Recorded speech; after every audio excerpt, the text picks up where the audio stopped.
Good morning. Good morning. Morning. Hi, Ingrid. Uh, so happy Friday. I'm glad to see people that are here. And I always like to start with something positive. So if anyone has anything cool that they want to share or exciting, speak now.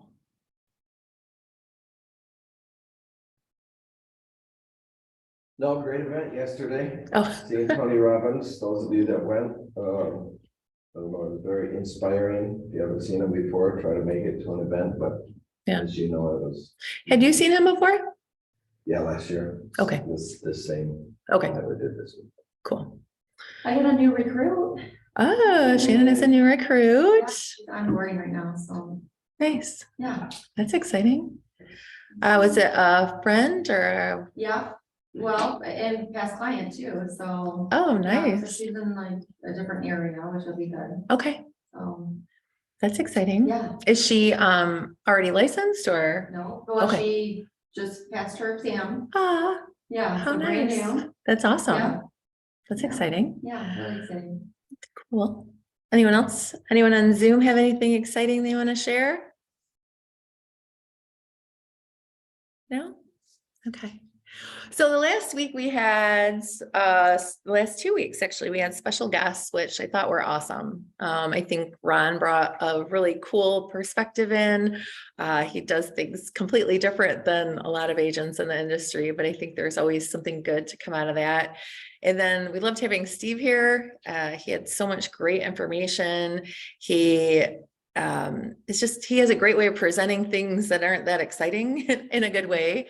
And I'm hoping to get him in on some sort of a rotation. That way we can kind of continuously get CE credits so that everyone stays up to date with everything and that we learn some really good things that are going to be helpful for our clients. I know every time I go to one of his classes, I learn so much, and it's like things that I should know or should have known sometime in my career. I'm like, oh my gosh, this makes so much sense now. And sometimes it's really dumb things that should have been common sense, but when it's brought to light and to my attention, I'm like, oh yeah, okay, that makes total sense.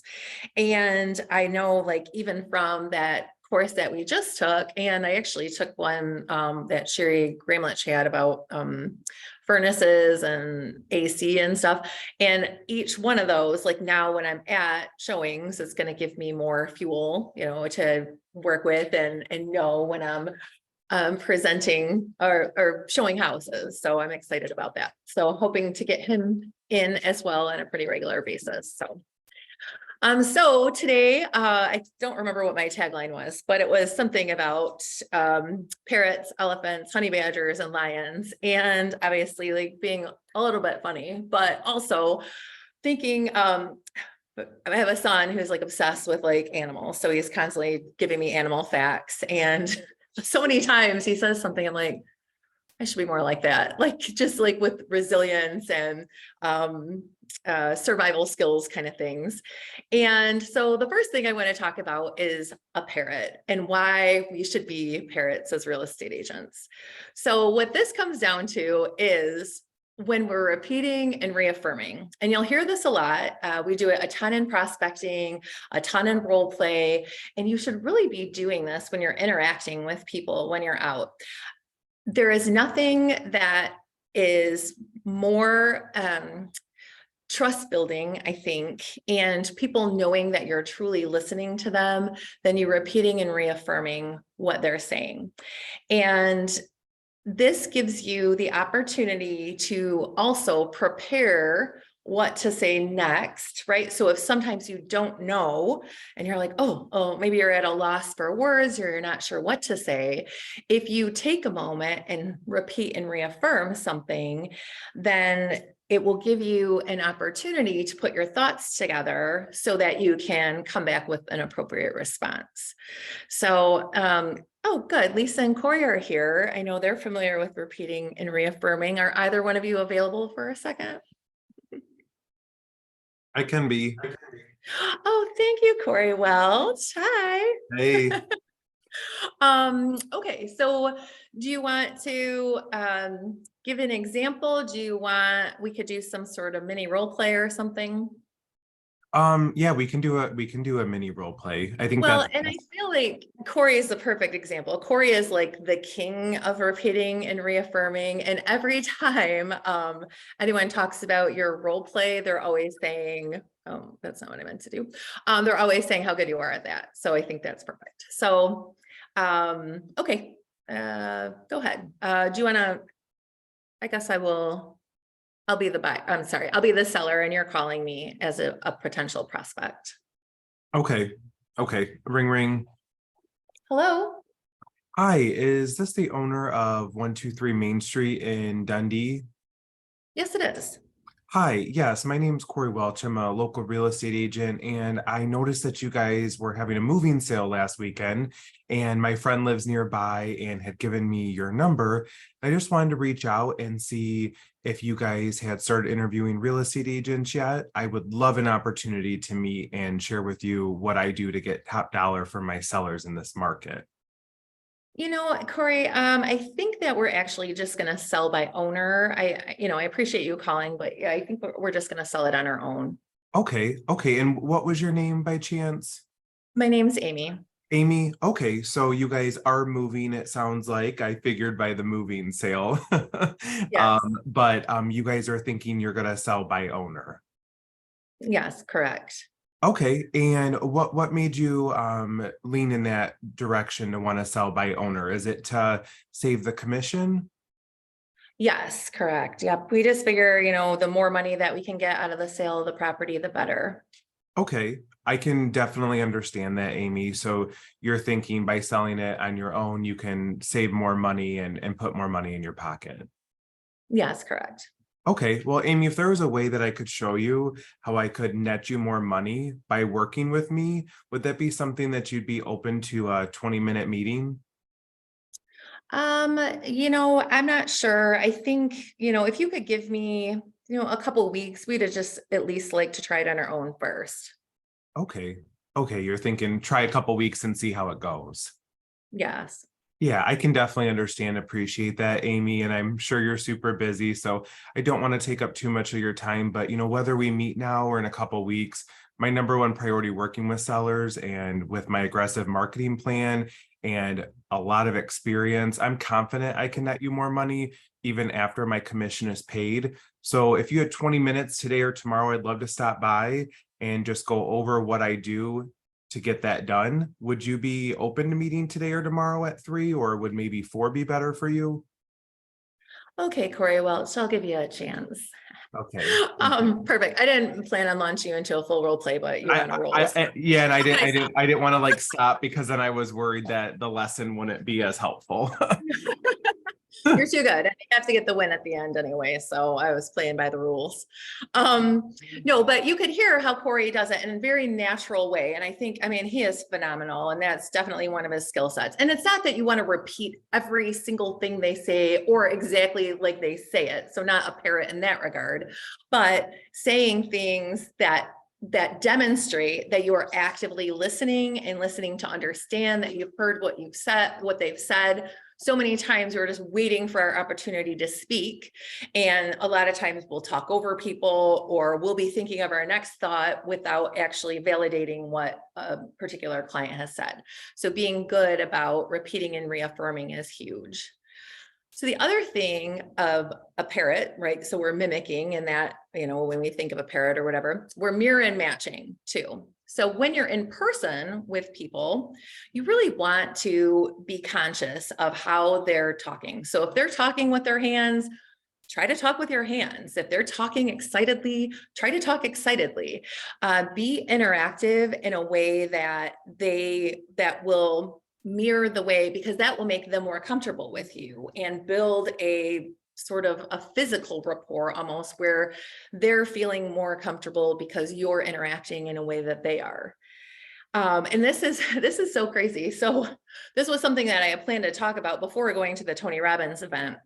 And we did this activity where you did it like 3 different ways of like interacting with your partner. So you had a partner and he said like, okay, talk to them about something, but make it, as boring as possible, be as detached as possible, and show the body language, the voice, the demeanor, everything of this. I'm not excited to talk to you about this.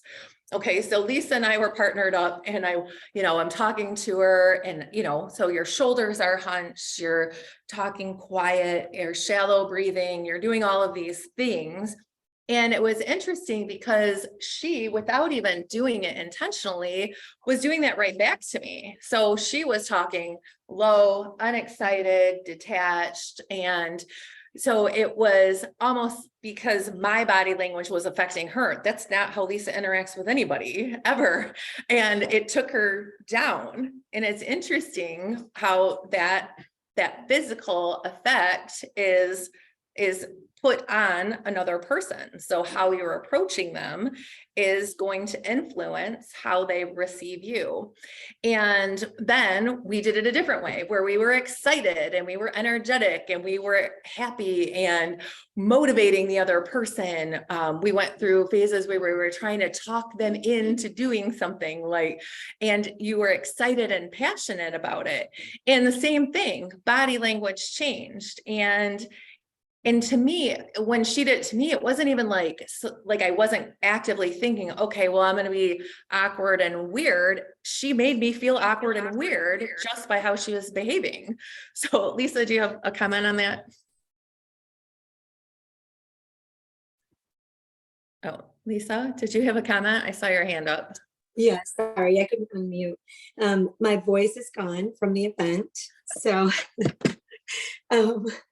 bear with me. First of all, that role play was amazing, you guys. That was so good. And again, Amy reinforcing, that's such a great, how Corey just reaffirms everything perfectly. So, but yeah, at the event, when we did that, it was so funny because when we did the excited one, literally all the people around us kept coming up to us and saying, I want to do what you guys are talking about. I want to hear what you guys are doing, because when you raise your level, and Amy and I both have that skill of raising our energy on demand, when you practice, of course, through the years, when you do that, it's contagious, literally contagious. So great job, Amy. No, and that's a perfect point too, Lisa. I kind of forgot about that. So okay, she had sent me this video and it was these girls who had danced for 42 hours straight. And she's like, we should totally do this. I'm like, all right, when? Let's go.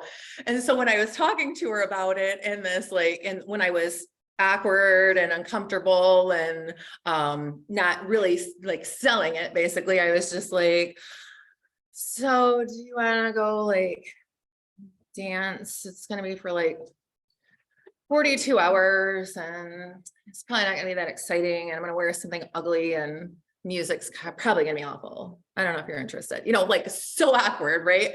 And I literally everything about her came down so many levels.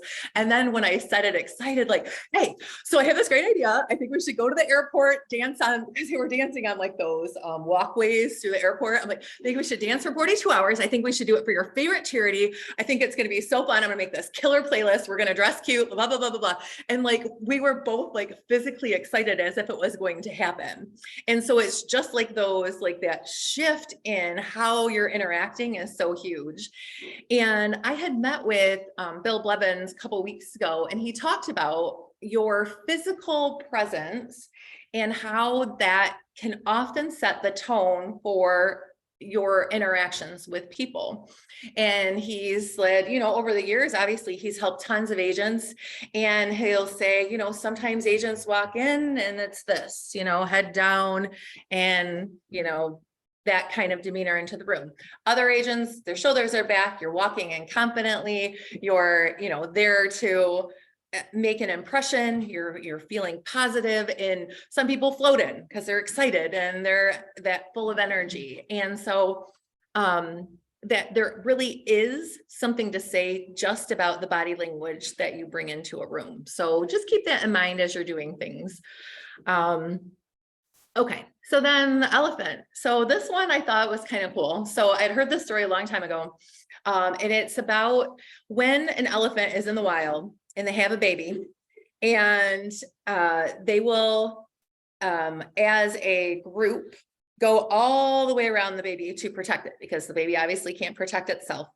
And all of these parent elephants will throw mud on it to disguise it, and they will literally keep it in there. So, and they'll protect the mother giving birth while this happens, so that no attackers will come within. Like, you literally cannot even see in the circle.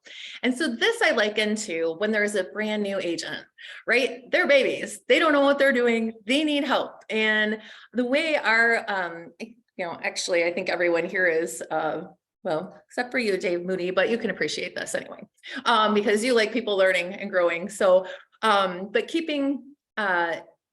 take care of the new agents, right? Because they don't know what they're doing. They're going to need help. They're going to need guidance. They're learning to there's so many things that they're learning, and it's a big responsibility to do real estate. And there's a lot of knowledge to gain. There is a lot of learning, paperwork, contracts, legal, ethics, all of these things. And if they haven't been exposed to it before, everything is brand new. Dave, you're my boy. But so especially like if a new agent enters the company, obviously if you're a mentor, if you're a mentor or if you're a sponsor, take care of that. It's a big deal, and it's a big responsibility. And you want to grow great agents. I mean, that's part of this Rise United movement, is we want all agents to be great. And that's why we decided to do this, because we were hoping to get more brokerages involved. And we'll keep working towards that, but really think about guiding those and protecting those new agents so that you can build them up and help them to be successful. The other thing I liked about an elephant, when you enter real estate, obviously it's huge. And I always hear Kurt Shewell say, how do you eat an elephant one bite at a time? And it's kind of that, right? So you have all these little things, and you're going to hear a billion things through trainings and through mastermind groups and through conferences and all of this, and it's almost overwhelming. Like even yesterday I learned 20 different things. Well, obviously I can't do all of them, but I probably should be doing them, but I can apply a few things each time, right? So I started making a rule every time I would go to a conference, and I learn a lot, right? I always write notes. I'll pick the top 3. And I'll commit to doing at least 3 things, or why am I going to the conference, right? It doesn't make sense to me. So after going yesterday, I came up with 3 things that I want to work on in my career moving forward. So I think that's huge. And as you're going to things, even if you master one thing, even if you pick one thing out that you're like, okay, I could do this better, I could approach this better, keep that in mind. The other thing, the elephant in the room, and that is the concept is, something big that doesn't always get done or addressed. And that one is always prospecting in real estate, right? That's the big thing that everyone should be doing. Everyone's afraid of, but it is the one thing that everyone should be doing. Okay. So the next one is the honey badger. And I always thought this was weird because there is a honey badgers group, and it's a public group that I think anyone can join. But I always wondered why they were named that. And this one randomly, that my son came in and one day and started talking about honey badgers, and he went on this big rampage about honey badgers. And I was like, okay, so then I started researching them, and they're known for being tough, and they're known for being resilient. And I mean, like, they will fight a lion, a leopard. They're like 13 to 20 pounds. I mean, that's like, if that gives you any perspective, he told me that. And they're immune to snake venom, right? So I likened that to negativity, right? Just black out the negativity, black out anything that goes against what you're hoping to achieve, and really be in penetrable, I think is how I would say this. Be persistent, be, be resilient with your follow-up, be resilient with your prospecting. If you get a client that doesn't answer when you're texting them, doesn't answer when you're calling them, maybe isn't responding to your emails, it's okay. Keep doing it, right? Don't stop until they tell you to stop. And I mean, obviously not 10 times a day, but come up with some sort of system where you're staying on that, because 100%, the money is in the follow-up. You'll hear that a billion times, and I totally believe that. And so be consistent with that follow-up. And, if you have a buyer, maybe they fell off last fall, circle back around. Hey, just checking in. Do you have any intention on buying a home in 2023? It's an easy message. Hey, I was just thinking about you. Are you still considering purchasing a home? There's all these little touches. Or, hey, I was just thinking about you. I look for properties for you every day, just so you know, I haven't seen anything that's exactly right for you. Some sort of message that lets them know that you care, you're thinking about them, they're still in your mind, you're still working with them, because what will happen is, like, people be looking on Zillow all the time, right? So if they happen to go onto Zillow and click on another agent about a house, you're out, right? They'll flip so easily. So if you stay in the forefront of their mind and they see, okay, she still cares, she's still thinking about me. Okay, this is my real estate agent. And I'll always put that. Hi, this is Amy, the real estate agent you're working with to find a home, so that they know who I am. I always send my business card, especially if it's been a little while, just to stay in the forefront of their mind. And you can always send a video, or not. Just teasing. Anyone have any thoughts or anything, or feedback, input? I'll keep going. Okay. Okay, and in addition to that, part of that resilience is weathering the economic downturn, right? So if the market isn't great, you need to be okay with that. And it's tough, but you need to be okay with that, because we are constantly going to have fluctuations. And when the market shifts, you need to be prepared for that, right? So you may have to work harder. You may have to double down on what you're doing. When we were listening to Tarek El Moussa, he has the HGTV show. What is it called? Flip or Flap? Yeah. So he was talking about how, he was broke. He was living in his mom's garage. She had to rent out a room in their house so that she could pay her mortgage. And he's like 19-ish years old. And he literally had $1 to his name. Like, he was broke, and he decided he was going to be a real estate agent. And he started prospecting 12 hours a day, 6 days a week, calling. And he committed for 90 days. He was going to make a change in 90 days and just commit to it, and ended up making $120,000 in 90 days. And that's insane, right? But we're in a career where you can do it. But are you putting the hours in? Are you being resilient so that you can get to that point? The other thing we need to be paying attention to is the changing market, right? So we've seen like micro changes over the last couple of months, right? And they were talking about how there's really no risk of the market, the recession happening in the real estate market. They had all these numbers about how many homes were needed and how few buyers we actually have. And how many buyers we have and how few homes there are. And so that's really going to keep the market pretty stable. And so knowing that and being able to say that confidently when people are like, oh, I'm going to wait till the housing prices drop and all of that, this is nothing like what happened. That recession back when homes were that cheap was the only time that's happened in the history of the economy, essentially.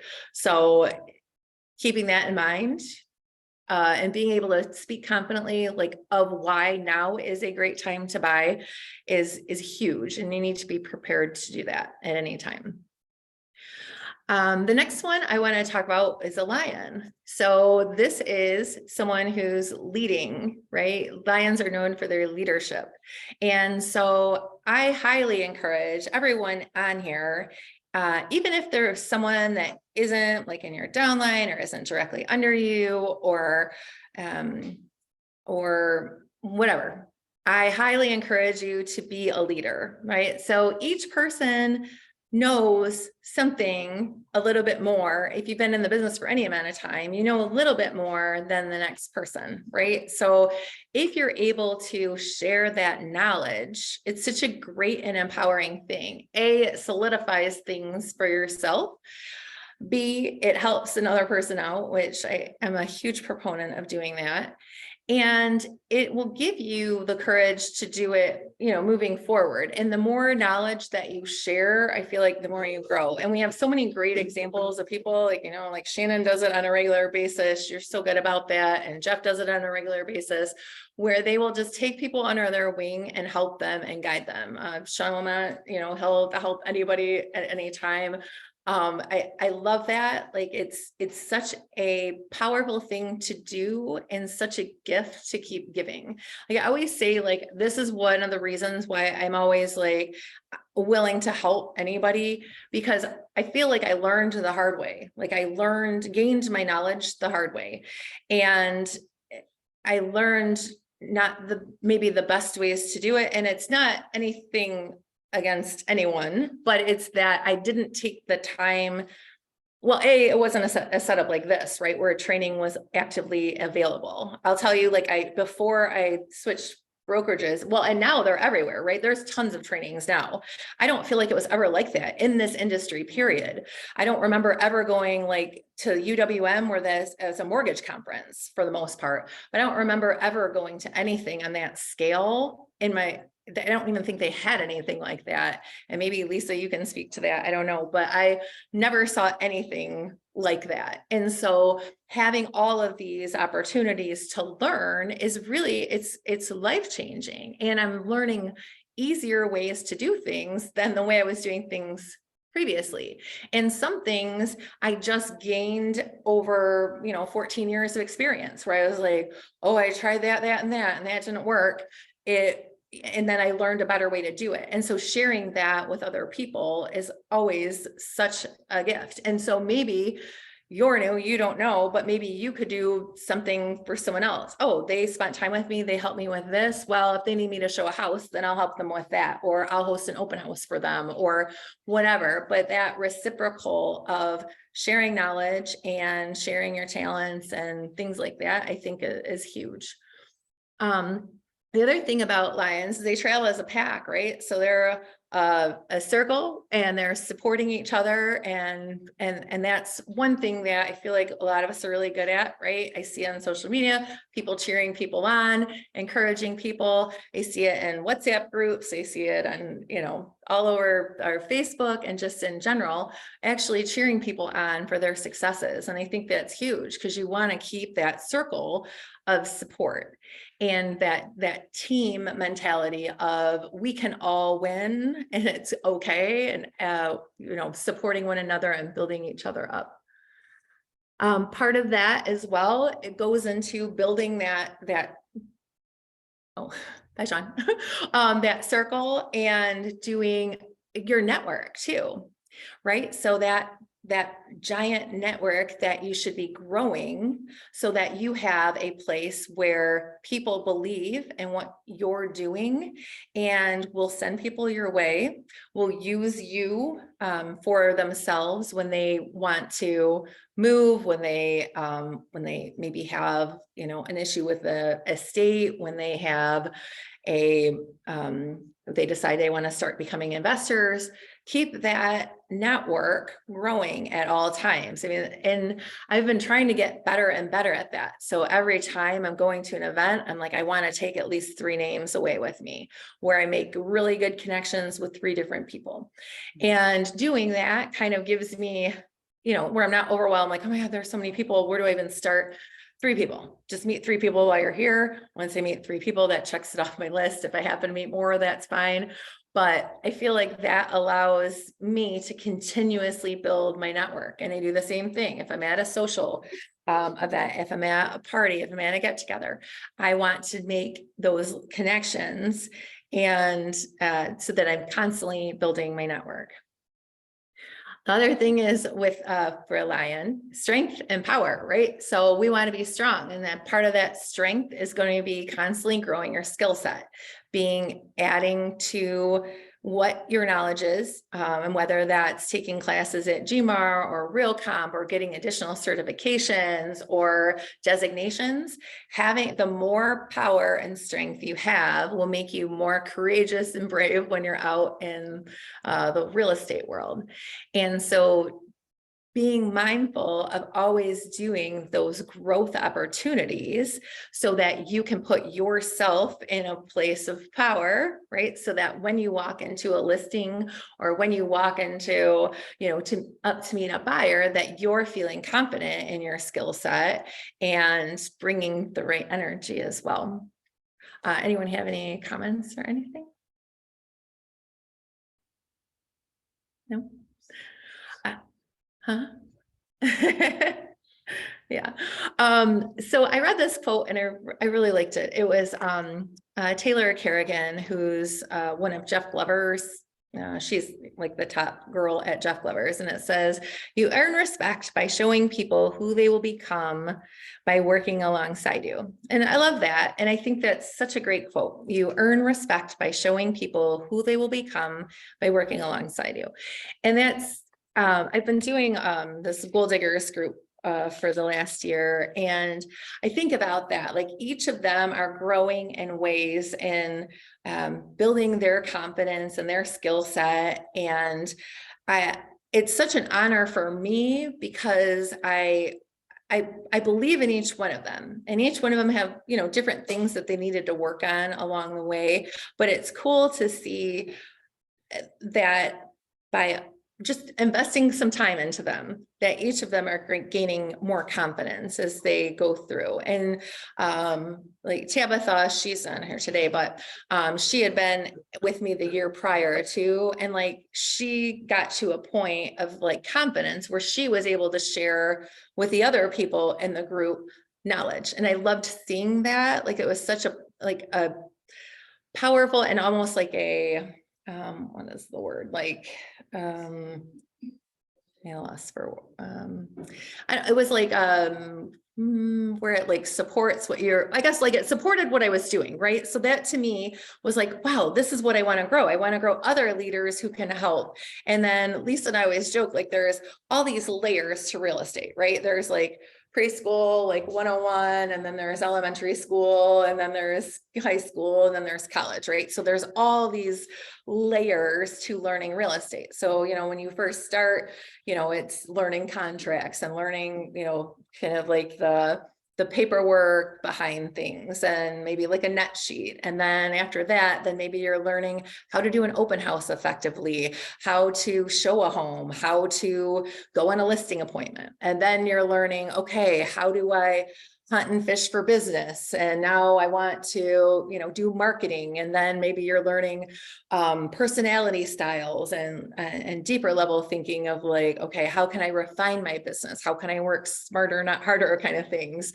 And as you go through these different phases, you're going to be a step above the next person, and not in, a negative way, but so you're in a different knowledge level, right? And so there's always something that you can pay forward back to the person that might be just below or, needs to be lifted up.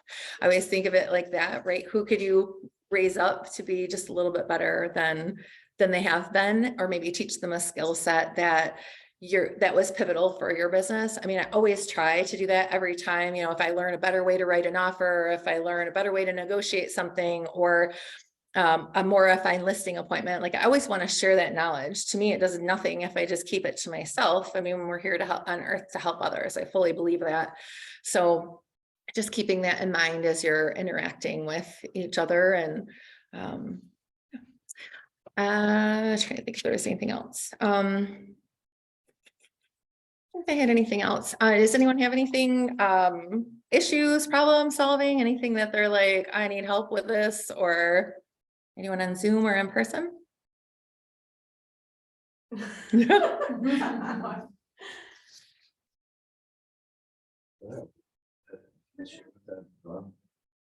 Some of your unrealistic buyers. Oh my God, okay. So I had a buyer, and we looked at a listing in Gibraltar. It was listed at 225, but he's like one of those analytical people, like he was a realtor 20-something years ago, Mhm. so he's like that. And he was like going around the house, naming everything that was wrong, and he was like, well, I want to put in an offer, but I want to put it in at 160. Okay. And it's almost like with his expectations are a little different, like how I told, like, and he wants the seller to fix everything. But on the listing ticket, it basically says as is. And when I told him that, he's like, well, on the city report, it says that the buyer doesn't have to, it was just crazy. So how do you do it? Well, first of all, no, I always start with anyone who has had a real estate agent, a past real estate agent client. Like there is just a whole category for those specific people. You know, they know everything. The market was different when they were practicing, or they did it in another state, or, you know, they haven't kept up on where the market is. So that is its own challenge in itself, because they're know-it-alls, and that's so uncomfortable.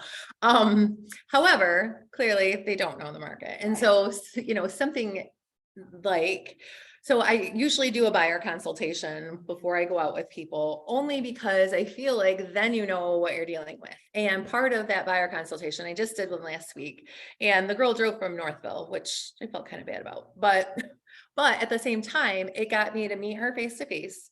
And I talked about her wants, and then we talked about where the market is. And I feel like that's probably at some point, you're going to have that conversation, right? Because an unrealistic buyer is really tough when they have like you know, they think it should be here, but their budget is here and whatever. So, you know, I would just say, hey, you know, Kyle, the market is really tough right now. It's very competitive. Most sellers, because there's such a high demand for homes, a lot of sellers are trying to sell their homes as is. Right. How many days, do you know, remember how many days that home was on the market? I don't think it's that long. No. Okay. She also mentioned that because this guy thinks it's cash offer. Yeah, And yeah. I could just go in $70,000 less when Yeah. it says right on there as is. Yeah. But yet the city inspection report at the very bottom says buyer may assume. So at Mm-hmm. that point, he's thinking, oh no, seller's got to do it. So just Yeah. totally unrealistic, coming in $70,000 short and wanting them to fix it. Yeah. You're like $90,000 to $100,000 way up. Bro. Yeah. Yeah, well, and anytime it's cash, I always, you know, they always think, oh, well, it's cash slam dunk. Yeah. Well, not in today's market, Right, right? right. Because we have all these appraisal guarantees and appraisal gap coverage. And so I think saying, you know, Kyle, wouldn't you wait if you knew in 30 days you could make $20,000 more? Wouldn't you wait for that? You know, of course you would. Yeah. So, and it's going to be a lot of leveling conversations Yeah. probably. And Yeah. it's tough when they're an analytical personality, because then they just they want to like steamroll you sometimes and just be like, no, this is how it is. Like, so it will just be having, I think a market conversation will be important, Yeah. and just say the kind of house that you're describing really does sell for around this price, you know? So just maybe doing a little bit of market research Yeah. yourself too. Yeah, because So. it's waterfront. Yeah, it's on Bayview in Gibraltar. Okay, I saw that So one. it's funny, I mean, there's a lot on the city inspection, but somebody's gonna go in there, put 50,000-70,000 into it. It's gonna be a great house on the Yeah. water. Yeah. So to yes. offer that much less, he's just unrealistic. And that's about, yeah, It's crazy. I mean, it's crazy. it's about the buyer expectations, right? That it comes up in every meeting that you gotta, Yes, you know, have their expectations realistic. yes. I mean, I kind of started because I told him like, listen, like what you told me, but he just, it's still, we're still on. So. Yeah. So what I had is I had a buyer that was similar that thought that cash was gold. Okay. Mhm. And there was a house last week that we went and saw, and it was listed for 139,900. They had a cash offer of 150, 10 other written offers, the 150 wasn't even in the running. But once I told them, this guy had 150 cash, Mhm. he wasn't even looked at. That made them think, oh, okay, now, because everyone does think when you have cash that it's gold. Yes. It's not necessarily, that's how much you're going to, it's how much the seller is gonna get. Yeah. And there's that same family I'm dealing with now thinks their house is worth $300,000. And, so they're unrealistic Yeah. about their own home. They were on their porch waiting for me last night when I pulled up after the seminar. Mhm. Yeah, so, they were like, oh, well, our house is worth 300,000, and I said, well, you need a new roof. Yeah, Because, I've been dealing with them for so long, and, I got a rapport with them, so I can be kind of blunt with them. yeah. I was like, your roof needs to be replaced. I said, so what I got her secret, Craig. I said, so when I'm gonna list your home, I'm gonna list it, To for- reflect that the roof needs and then replaced, I yes. also have remarks, so I can let all the other agents know, hey, this roof needs replaced, so their buyers don't use it as a, hey, I Negotiating just tool, want you- yes. No, I'm telling you, the roof is bad now, so you Yeah. can't use that for negotiating later, because we're not gonna take that. And what I'll normally put, I will put like price to reflect the condition of the home. There we go. As That's- that way you're not calling out anything specifically, but Okay. just priced accordingly, according to the condition of the home or something. And that way the agents know, no, that's why it's in the remarks. That's why we priced it, 10K below market or 20K below market. Right. So, I don't know how to really get them away from this 300,000. My house is worth so much money, I feel that, what they have going in their brain. yeah, I mean, my only argument was, you need a new roof, so it's not, you're not gonna get them out. yeah, And what I think I told you about cash buyers is that it all depends on the seller's situation. If the Yeah. seller Sure. is not in a hurry to sell. And it's like if I sold my house and I got a $250,000 cash offer today, but I still needed occupancy, or I got 275 Yeah. in 3 weeks. Well, I'm gonna wait for 3 weeks to get. well, 20,000 yeah, more. So- not everyone is ready to move in 2 weeks, right? And so, I mean, cash isn't always the boss, for sure. I've had lots of people turn down cash offers. I do like what you were saying too, Missy, so I think it's helpful. So that property, Haven, Yeah. once it closes, tell him. Like, Okay. call the agent, or once it goes pending, call the agent and say, this is what I'll usually call in, just so I can level my buyer, right? Right. I'll say, hey, Haven, I was just wondering, that listing that you had on Bayview, do you mind telling me how much it sold for? I had a buyer that looked at it, but they weren't ready to make an offer. And I just like to give them an idea of what the market's like. Okay. And usually they'll tell you that, Mhm. right? You're not gonna use it against them or anything, but that way you at least have a number. Yes, Shannon? So I handle those a little bit differently too. Like I'll call the agent, like the listing agent, and just ask them what, because they know what their client's lowest offer is. They know, we all know. Yeah. You know what your client's bare minimum acceptance number is.